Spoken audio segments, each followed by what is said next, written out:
नमस्कार, सत्यदर्शन न्यूज मध्ये आपले स्वागत आहे। मी पायल शहा। एक नजर टाकूया आजच्या ठळक घडामोडीवर।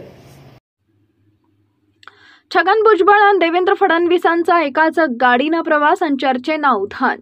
क्रांतीज्योती सावित्रीबाई फुले यांची आज जयंती आहे। सावित्रीबाई फुले यांच्या 194व्या जयंतीनिमित्त साताऱ्यातील जन्मगाव नायगाव या ठिकाणी एका कार्यक्रमाचं आयोजन करण्यात आले होते।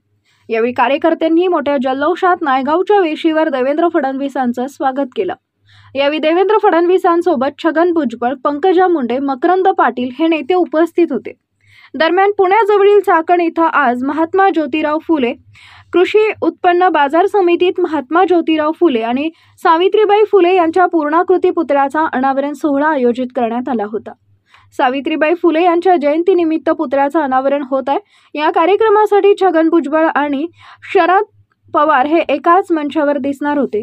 मात्र त्यापूर्वी छगन भुजबळ आणि मुख्यमंत्री देवेंद्र फडणवीस यांनी एकाच गाडीतून एकत्र प्रवास केल्याचं दिसलंय। मंत्रिमंडळ विस्तारामुळे नाराज झालेल्या छगन भुजबळ आणि देवेंद्र फडणवीसांनी एकाच गाडीतून प्रवेश केला। यात देवेंद्र फडणवीस हे ड्रायव्हरच्या बाजूच्या सीटवर बसले तर त्याच्या मागच्या सीटवर हे छगन भुजबळ बसले होते। हे चित्र कॅमेऱ्यात कैद झाले आणि चर्चेला उधाण आलंय।